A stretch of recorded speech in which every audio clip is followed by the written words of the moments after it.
അതെ, എനിക്ക് ചില സംശയങ്ങളുണ്ട്. അത് ഞാൻ നിങ്ങളോട് പങ്കുവെക്കുകയാണ്. അപ്പൊ അത് എത്രത്തോളം ശരിയാണ്, തെറ്റാണ് ഒന്നും എനിക്കറിയില്ല. ഓക്കെ. അതെന്താണെന്നുള്ളതാണ് ഞാൻ ഇനി നിങ്ങളോട് പറയാൻ പോകുന്നത്. അപ്പൊ ഇനിയിപ്പോ അടുത്ത നമ്മുടെ കേരളം ഭരിക്കാൻ പോകുന്ന ഏത് പാർട്ടിയാണെന്ന് ചോദിച്ചു കഴിഞ്ഞാൽ നമുക്കതിന് ഒരൊറ്റ ഉത്തരമേ ഉള്ളൂ. അത് നമ്മുടെ സ്വന്തം UDF ആണ്. ഞാൻ ഈ സ്വന്തം എന്ന് പറയാൻ അങ്ങനെ വലിയ പ്രത്യേകിച്ച് കാരണങ്ങളൊന്നുമില്ല. സത്യം പറയാലോ, ഒരു കാര്യം തുടക്കത്തിലേ അങ്ങ് പറയാം. എനിക്ക് ഒരു പാർട്ടിയുമായിട്ട് യാതൊരു ബന്ധവുമില്ല. സോ ഈ 3 പാർട്ടികളിലും എനിക്ക് സുഹൃത്തുക്കളുണ്ട്. അപ്പൊ ഞാൻ എന്റെ സുഹൃത്തുക്കളെയാണ് ഇഷ്ടപ്പെടുന്നത്. അവരുടെ പാർട്ടിയെ ഇഷ്ടപ്പെടുന്നില്ല. പക്ഷെ പാർട്ടി കൊണ്ടുവരുന്ന നല്ല നല്ല കാര്യങ്ങളെ ഞാൻ എന്ത് ചെയ്യുന്നുണ്ട്? ഇഷ്ടപ്പെടുന്നുണ്ട്. അത് അംഗീകരിക്കാറുമുണ്ട്. കാരണം അങ്ങനെ കൊണ്ടുവരുന്നതിനാണല്ലോ നമ്മൾ സപ്പോർട്ട് ചെയ്യേണ്ടത്. ഇന്നിപ്പോ എന്റെ ഒരു സുഹൃത്ത് അവൻ BJPയിലാണെന്നുണ്ടെങ്കിൽ അവന്റെ പാർട്ടി ഒരു നല്ല കാര്യം നമ്മുടെ നാടിന് വേണ്ടി കൊണ്ടുവരാന്നുണ്ടെങ്കിൽ ഞാൻ അവനെ സപ്പോർട്ട് ചെയ്യും. ഞാൻ അവനെ അല്ല സപ്പോർട്ട് ചെയ്യുന്നത്, അവന്റെ ആ പാർട്ടി കൊണ്ടുവന്ന ആ ഒരു പദ്ധതിയാണ് സപ്പോർട്ട് ചെയ്യുന്നത്. അതുപോലെ തന്നെ നാളെ മോശമാണെന്നുണ്ടെങ്കിലും ഞാൻ അത് വെറുക്കും. അതൊരിക്കലും അവനെ അല്ല വെറുക്കുന്നത്, അവന്റെ പാർട്ടി കൊണ്ടുവന്ന ആ ഒരു പദ്ധതിയായിരിക്കും ഞാൻ വെറുക്കുന്നത്. അപ്പൊ ഇങ്ങനെ ഒരു കാര്യം മാത്രം എക്സാമ്പിൾ ആയിട്ട് എടുത്ത് പറഞ്ഞെന്നുള്ള BJPന്ന്, അതിപ്പോ കമ്മ്യൂണിസ്റ്റ് ആയാലും കോൺഗ്രസ് ആയാലും സെയിം അത് തന്നെയാണ്. അപ്പം ഇപ്പൊ ഉള്ള എന്റെ ഒരു ഡൗട്ട് എന്ന് പറഞ്ഞു കഴിഞ്ഞാല്, ഇപ്പോ നമ്മുടെ UDF കൊണ്ടുവന്ന കുറച്ച് പദ്ധതികൾ, അവർ ആദ്യം കൊണ്ടുവരാൻ പോകുന്ന കുറച്ച് പദ്ധതികളെ കുറിച്ച് പറയുന്നുണ്ട്. ഇതില് ഒരുപാട് വാഗ്ദാനങ്ങളെ കുറിച്ച് പറയുന്നുണ്ട്. ഞാൻ തൽക്കാലം ഒരു 3 വാഗ്ദാനങ്ങൾ മാത്രമേ ഇപ്പൊ നിലവിലെടുക്കുന്നുള്ളൂ. കാരണം ഒരുപാട് എടുക്കാൻ നിന്ന് കഴിഞ്ഞാൽ കണക്കുകളൊന്നും ഇവിടെ കയ്യിൽ നിൽക്കൂല. സോ ഇതിനെ ഞാൻ നിങ്ങൾക്ക് ഈ ഒരു സൈഡിലായിട്ട് പറ്റുന്നുണ്ടെങ്കിൽ കുറച്ച് കണക്കുകളൊക്കെ ഞാൻ എന്ത് ചെയ്യാം കാണിച്ചു തരാം. അപ്പൊ നിങ്ങൾക്ക് കുറച്ചുകൂടെ മനസ്സിലാവും. അപ്പം നമ്മുടെ കേരളത്തില് നിങ്ങൾ ആദ്യം മനസ്സിലാക്കേണ്ടത്, നമ്മുടെ കേരളത്തില് ഏകദേശം 3.62 കോടി ജനങ്ങള് നമ്മളെ കേരളത്തില് നിലവിലുണ്ട് എന്നാണ് അവകാശപ്പെടുന്നത്. ഓക്കെ. അതില് ഏകദേശം 1.88 കോടി സ്ത്രീകളും 1.74 കോടി പുരുഷന്മാരുമാണ് ഉള്ളത്. ഇതിലെ കുട്ടികളും എല്ലാം ചേർത്താണ് പറയുന്നത് കേട്ടോ. ടോട്ടൽ അങ്ങനെയാണ് ഈ 3.62 എന്ന് പറയുന്ന സംഖ്യ നമ്മളിൽ വരുന്നത്. ആഹ് നിങ്ങൾക്ക് അതിന് മുന്നോടിയായിട്ട് ഞാൻ നിങ്ങൾക്ക് ഒരു വീഡിയോ കൂടെ ഞാൻ കാണിച്ചു തരാം. ആ വീഡിയോയില് പറയുന്ന കുറച്ച് കാര്യങ്ങളുണ്ട്. അതും കൂടെ കണ്ടേച്ച് നമുക്ക് ഈ ഒരു കണക്കിലോട്ട് വരാം. അതായിരിക്കും കുറച്ചുകൂടെ നല്ലതെന്ന് എനിക്ക് തോന്നുന്നു. അപ്പൊ ആ വീഡിയോ ഒന്ന് കണ്ടേച്ചു. അല്ലെ പിള്ളേരെ സ്കൂളിലാക്കാൻ പോണെങ്കിലും ഒക്കെ എങ്ങനെയാണെങ്കിലും നിങ്ങൾ ബസ്സിൽ കയറുക, പോവുക, വരിക എന്നുള്ളതല്ലാതെ ആരും ടിക്കറ്റ് എടുക്കണം. കണ്ടിട്ട് സർ ഓക്കെ അല്ലേ അത്? അതാണ്. എവിടത്തേക്കാ പോണേ? തൃശ്ശൂർക്കാ പോകുന്നത്. തൃശ്ശൂർക്ക് എത്ര പൈസ സാധാരണ കൊടുക്കേണ്ടത്? 365. 364 പേർക്ക്.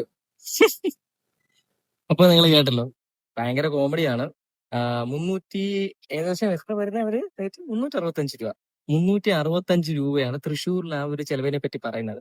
നമ്മുടെ കേരളത്തിൽ നമുക്ക് എത്ര ജില്ലകളുണ്ട്? 14 ജില്ലകളുണ്ട്. 14 ജില്ലയിലും ഈ ചെലവാണോ? ഇതിൽ കൂടും വരുന്നുണ്ട്. കാരണം തിരുവനന്തപുരം തൊട്ട് കാസർഗോഡ് വരെ നമ്മൾ യാത്ര ചെയ്യുകയാണെങ്കിൽ ഏകദേശം സൂപ്പർ ഫാസ്റ്റിൽ ഒരു 650 ടു 750 രൂപ എങ്ങനെയായാലും ആവും. ഓക്കെ. അപ്പൊ ആ ചെലവ് ഞാൻ നോക്കുന്നില്ല. ഇനിയിപ്പോ 1.88 കോടി എന്നുള്ളത് സ്ത്രീകള്, ജനങ്ങള്, ആ ഒരു കണക്ക് ഞാൻ അങ്ങോട്ട് മാറ്റിയിട്ട് 1.50 കോടി വെക്കുന്നുണ്ട്. കാരണം ഇതിന്റെ ഇടയിൽ കൊച്ചുങ്ങളൊക്കെ ഉണ്ടല്ലോ, അപ്പൊ അവരെ ഞാൻ കൂട്ടുന്നില്ല. അപ്പൊ 1.50 കോടി വെച്ചൊരു കാൽക്കുലേഷൻ നമ്മൾ നോക്കുകയാണെങ്കിൽ 365 ഇൻറ്റു 1.50 കോടി എന്നുള്ള രീതിയിൽ നോക്കുകയാണെന്നുണ്ടെങ്കിൽ കണക്ക് വരുന്നത് 547 കോടി വേണം. എന്തിന്? മാസം ഇവർക്ക് കൊടുക്കാനായിട്ട്. ഡിസ്ചാർജ് മാത്രമാണ് ഞാൻ പറഞ്ഞത്. അതിൽ ഇത്രയും ചെലവുകൾ വരുന്നുണ്ട്. ചെലവുകളാണ് വരുന്നത്, കൊടുക്കാനില്ല, ചെലവുകളുണ്ട്. ഇങ്ങനെ നമ്മുടെ കേരളത്തിലെ 14 ജില്ലകളുടെയും കണക്കുകൾ എടുക്കുകയാണെന്നുണ്ടെങ്കിൽ, കാരണം ഇവരെവിടെയും പറയുന്നില്ല സാധാരണക്കാരെന്നാണ് പറയുന്നത്. ഏത് സാധാരണക്കാര്? ഏത് കാറ്റഗറി ബസ് വരുന്നത്? അങ്ങനെ ഒന്നും പറയുന്നില്ല. സോ അപ്പൊ ഇതിൽ നിന്ന് മനസ്സിലാക്കേണ്ടത് എല്ലാ സ്ത്രീകൾക്കും പെൺകുട്ടികൾക്കും ഫ്രീ ആണ് എന്നാണ് പറയപ്പെടുന്നത്. സോ നമുക്ക് അങ്ങനെയാണ് മനസ്സിലാക്കേണ്ടത്. അപ്പൊ ഇതൊരു കണക്ക്. ഇനി അടുത്ത കണക്ക് എന്ന് പറയുന്നത് പുരുഷന്മാരുടെ കണക്കാണ്. നമ്മുടെ പുരുഷന്മാര് നമ്മുടെ കേരളത്തില് 1.74 കോടി ഉണ്ട്. ഓക്കെ.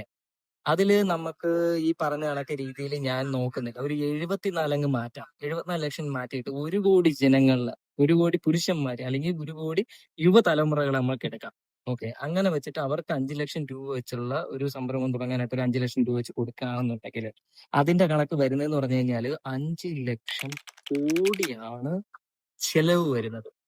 മനസ്സിലാക്കണം, 5 ലക്ഷം കോടിയാണ് ചെലവ് വരുന്നത്. ഇനി അടുത്ത കണക്ക്, കോളേജിൽ പഠിക്കുന്ന പെൺകുട്ടികൾക്ക് മാസം 1000 രൂപ വെച്ച് കൊടുക്കുന്നുണ്ട്. അപ്പൊ അതിന്റെ ഒരു കണക്ക് നമുക്ക് നോക്കുകയാണെന്നുണ്ടെങ്കിൽ 1000 രൂപ എന്ന് പറയുന്നത് ഇന്നിപ്പോ നമ്മുടെ കേരളത്തിൽ 2024 കണക്ക് പ്രകാരം നോക്കുമ്പോഴത്തേക്കും ഏകദേശം 7.5-നും 8 ലക്ഷത്തിനും ഇടയിലുള്ള പെൺകുട്ടികളാണ് കോളേജിൽ എന്ത് ചെയ്യുന്നത്? പഠിക്കുന്നത്. സോ അവർക്കപ്പം നമുക്കൊരു 7.5 വെച്ചിട്ട് 1000 രൂപ എന്ന് പറഞ്ഞു കഴിഞ്ഞാല് 75 കോടി രൂപ ചെലവുണ്ട് മാസം. ഇത് മാസക്കണക്കാണ് പറയുന്നത്. മറ്റേതെല്ലാം വരുന്നത് പറഞ്ഞാൽ ചെലവുകളാണ്. ഓക്കെ, അത് മാസത്തിലാണ് വരുന്നത് ഈ ചെലവുകളെല്ലാം. പിന്നെ വരുന്നതെന്ന് പറഞ്ഞ കണക്കെന്ന് പറഞ്ഞാൽ പെൻഷൻ കണക്കാണ്. ഈ പെൻഷൻ കണക്കെന്ന് പറയുമ്പോഴത്തേക്കും ഏകദേശം വരുന്നതെന്ന് പറഞ്ഞു കഴിഞ്ഞാല് നമ്മുടെ കേരളത്തിൽ ഏകദേശം 70 ലക്ഷം ആൾക്കാർ പെൻഷൻ വാങ്ങുന്നതെന്നാണ് കണക്ക് പറയുന്നത്. ഇതില് ചില തെറ്റുകളും കാര്യങ്ങളൊക്കെ വരാം, അതൊക്കെ നിങ്ങളൊന്ന് മനസ്സിലാക്കുക. പക്ഷെ അങ്ങനെ നോക്കുകയാണെങ്കിൽ 70 ലക്ഷം വെച്ച് കണക്ക് നോക്കുകയാണെന്നുണ്ടെങ്കിൽ 2000 രൂപയ്ക്ക് കുറച്ചുകൂടെ കുട്ടി എന്നാണ് പറയപ്പെടുന്നത്. സോ അങ്ങനെ കൂടെ നോക്കുമ്പോഴത്തേക്കും എനിക്ക് തോന്നുന്നു 2000 രൂപ വെച്ച് മാത്രമേ ഞാൻ ഇതിലിപ്പോ കണക്ക് നോക്കുന്നുള്ളൂ. അപ്പൊ 70 ലക്ഷം ഇൻറ്റു 2000 എന്ന് പറഞ്ഞ് നോക്കുകയാണെന്നുണ്ടെങ്കിൽ ഏകദേശം 1400 കോടി രൂപയുടെ ചെലവ് അവർക്ക് വരുന്നുണ്ട് മാസമാണ്. ഇത് ഞാൻ പറയുന്നത് ഈ 2000 എന്നുള്ള 3000 ആയി കഴിഞ്ഞാൽ ഇനി ഈ 1400 കൂടുകയും ചെയ്യും.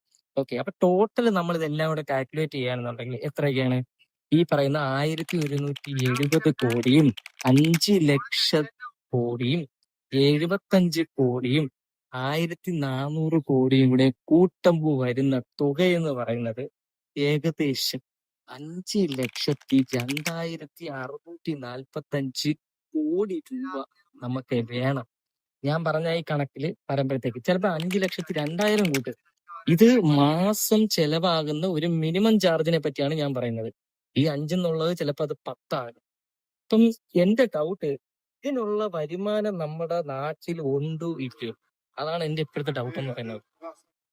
ഇത് ഞാൻ ഇങ്ങനെ ഇരുന്ന് ആലോചിച്ചപ്പം എനിക്ക് തോന്നിയ തോന്നലാണ്. ഇത് എത്ര പേർക്ക് തോന്നിയെന്ന് എനിക്കറിയത്തില്ല. ഇങ്ങനെ ഒരു കണക്ക് പരമായിട്ടുള്ള രീതിയിൽ എത്ര പേര് ഇത് പറഞ്ഞു എന്നും എനിക്കറിയത്തില്ല. സോ ഇത് എന്റെ ഒരു സംശയമാണ്. ചിലപ്പോൾ ഇത് വെറും പൊട്ടത്തരമായിരിക്കാം, ചിലപ്പോൾ ഇതിൽ എന്തെങ്കിലും കാര്യമുണ്ടായിരിക്കാം. അതെന്താണെങ്കിലും അത് നിങ്ങളാണ് പറയേണ്ടത്. അത് മാന്യമായ രീതിയിൽ നിങ്ങളുടെ അഭിപ്രായങ്ങൾ കമന്റ് പറയുക. ഞാനതും അക്സെപ്റ്റ് ചെയ്യുന്നതായിരിക്കും. ഈ പദ്ധതികൾ നല്ല രീതിയിൽ നടക്കാൻ സാധിച്ചു കഴിഞ്ഞാൽ ഞാൻ പറഞ്ഞ പോലെ അവരില് പൈസ ഉണ്ട്, ഗവൺമെന്റിൽ പൈസ ഉണ്ട് എന്നുണ്ടെങ്കിൽ ഇത് പൂർണ്ണമായും ഒരു 5 വർഷവും ഇവർക്ക് ഇത് കൊണ്ടുപോകാൻ സാധിച്ചാൽ അടുത്ത വർഷം ഭയങ്കരമായ വിപ്ലവകരമായിട്ടുള്ള പല റെക്കോർഡുകളും ചിലപ്പം നമ്മൾ കാണേണ്ടി വരും. കാരണം പണ്ട് കാലത്ത് എനിക്കൊന്ന് അങ്ങ് ബാക്കിലുള്ള കാലഘട്ടത്തിൽ പണ്ട് കോൺഗ്രസ് ആയിരുന്നല്ലോ മൊത്തത്തിൽ ഉണ്ടായിരുന്നത്. എനിക്ക് തോന്നുന്ന കാശ്മീർ മാത്രം വേറെ ഏതോ എനിക്ക് എനിക്കറിയത്തില്ല. സോ ആ ഒരു കണക്ക് ചിലപ്പോൾ നമ്മൾ ഭാവിയിൽ ചിലപ്പോൾ കണ്ടേക്കാം, പറയാൻ പറ്റൂല. സോ ഇത് വിജയിക്കുകയാണെങ്കിൽ ഈ പറഞ്ഞ കാര്യങ്ങളെല്ലാം നല്ല രീതിയിൽ അവർക്ക് 5 കൊല്ലം ഇവർക്ക് കറക്റ്റ് കൊണ്ടുപോകാൻ സാധിച്ചാൽ മാത്രം ഉള്ള കാര്യമാണ് ഞാൻ പറയുന്നത്. അപ്പൊ എന്തായാലും നമുക്ക് വരും നാളുകളിൽ നമുക്ക് എന്ത് ചെയ്യാം, കണ്ടറിയാം. ഓക്കെ, അപ്പൊ ശരി.